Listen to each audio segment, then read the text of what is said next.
kita berdoa. Kasih karunia dan damai sejahtera dari Allah Bapa Tuhan kita dan dari anaknya Tuhan Yesus Kristus kiranya menyertai kamu sekalian. Amin. Shalom, selamat pagi Bapak Ibu, saudara-saudari yang terkasih di dalam nama Tuhan kita Yesus Kristus. Di pagi ini kiranya kita semua di dalam keadaan sehat dan sukacita yang dari Tuhan. Kita disapa oleh firman Tuhan di hari Selasa 18 April 2023. Tertulis di dalam kitab Habakuk pasal 2 ayat 4. Demikianlah firman Tuhan. Idama natel do ibana dan tigor rohana di bagasan. Alai anggo halak partigori mangoludo binahenni parsihohotna marhaporseaon. Sesungguhnya orang yang membusungkan dada tidak lurus hatinya, tetapi orang yang benar itu akan hidup oleh percayanya. Demikianlah firman Tuhan. Bapak, Ibu, saudara-saudari yang terkasih di dalam Tuhan kita Yesus Kristus, adapun kitab Habakuk ini merupakan sebuah dialog antara Nabi Habakuk dengan Allah. Dan dalam dialognya, Nabi Habakuk menyerukan kepada Allah. Kiranya Allah, Sang Maha Pengasih, selalu mengasihi dan mengampuni umatnya yang penuh dengan dosa. Lalu, firman Tuhan yang menjadi renungan pada kita di pagi ini, Habakuk 2 ayat 4 ini, yang merupakan tema dari keseluruhan kitab Habakuk ini, yang menyerukan bahwa ada dua karakter yang diangkat oleh Nabi Habakuk di dalam kitab Habakuk ini, tentang dua karakter yang sangat bertentangan. Yang satu adalah orang yang selalu membusungkan dada, congkak, sombong, tinggi hati, tidak lurus hatinya, bagaikan Babel yang menjulang tinggi ke langit, seolah dengan kekuatannya, seolah dengan tenaga yang super berpower, mampu sampai ke langit untuk mencapai kemegahannya. Akan tetapi di sisi yang lain, karakter yang kedua, itulah karakter orang benar yang hidup di dalam iman percaya kepada Allah. Saudara-saudari, Bapak Ibu yang terkasih, karakter ini jugalah yang masuk ke dalam kehidupan umat Tuhan hingga pada saat ini. Karakter dengan sisi negatif dan karakter dengan sisi positif. Kalau kita melihat bahwasannya orang dengan kepribadian negatif, itulah bagian dari orang yang selalu melambungkan pandangannya, capaiannya, dan seluruh kehidupannya untuk menjadi sebuah kesombongan belaka.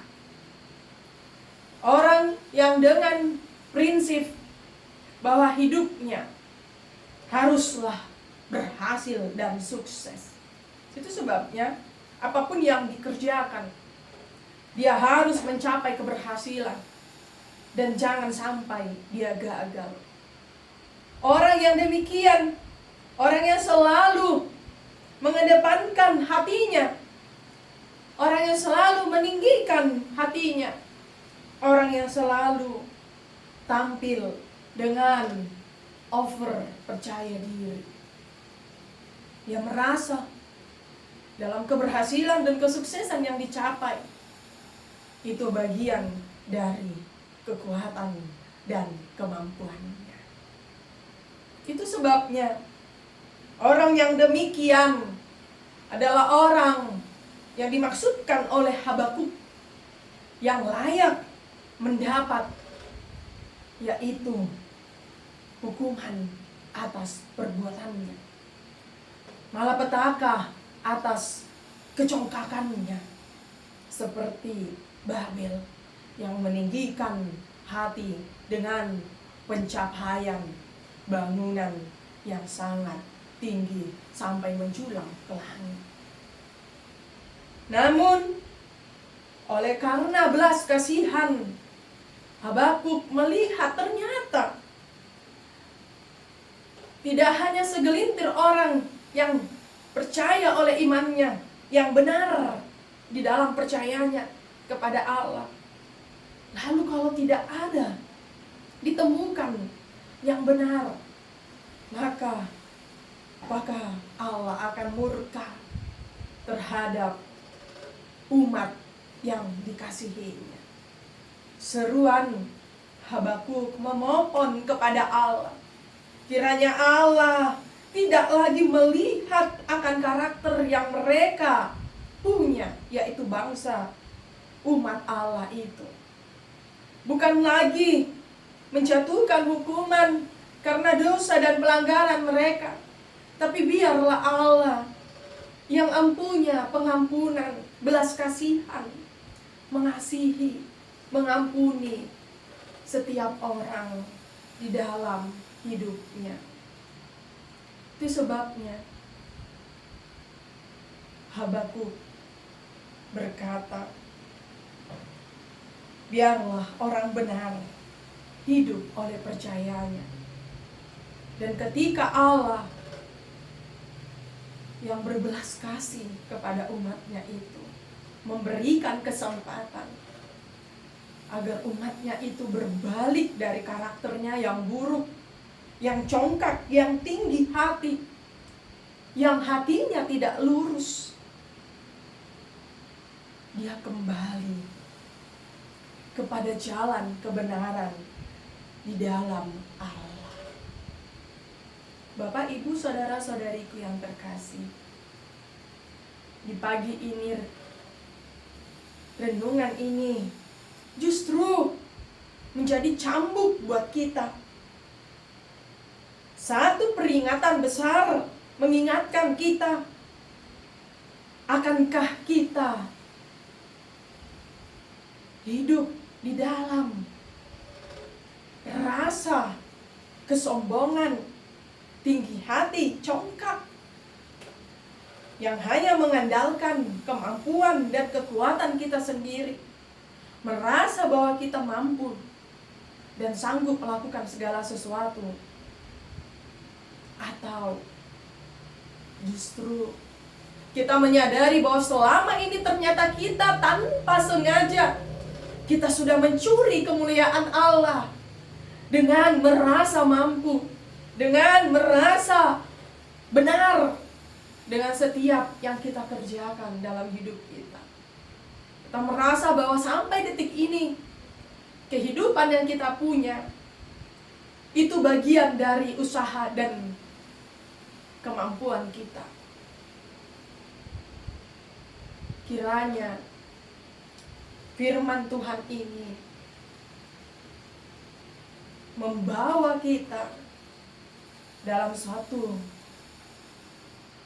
penyesalan dan pertobatan, berpaling dari karakter yang buruk, yang negatif, penuh dengan iri hati, kecongkakan, tinggi hati, mengarah kepada hati yang benar-benar menghidupi di dalam iman, yaitu percaya sepenuhnya kepada Allah, dengan terus mengandalkan Tuhan dan menjadikan Tuhan nomor satu alasan kita, sebab kita dan tujuan kita ada sampai pada saat ini. Kiranya Tuhan Yesus, sumber pengampun, sumber kasih setia, mau bersedia selalu dan selalu untuk mengasihi kita semua. Dan kiranya kita semua menjadi orang yang benar, yang hidup di dalam percaya kepada Allah. Tuhan Yesus memberkati kita semua. Amin. Kasih karunia dari Tuhan Yesus Kristus, serta kasih setia Allah Bapa, dan persekutuan Roh Kudus memberkati dan menyertai kamu sekalian hari ini, esok, dan sampai selama-lamanya. Amin.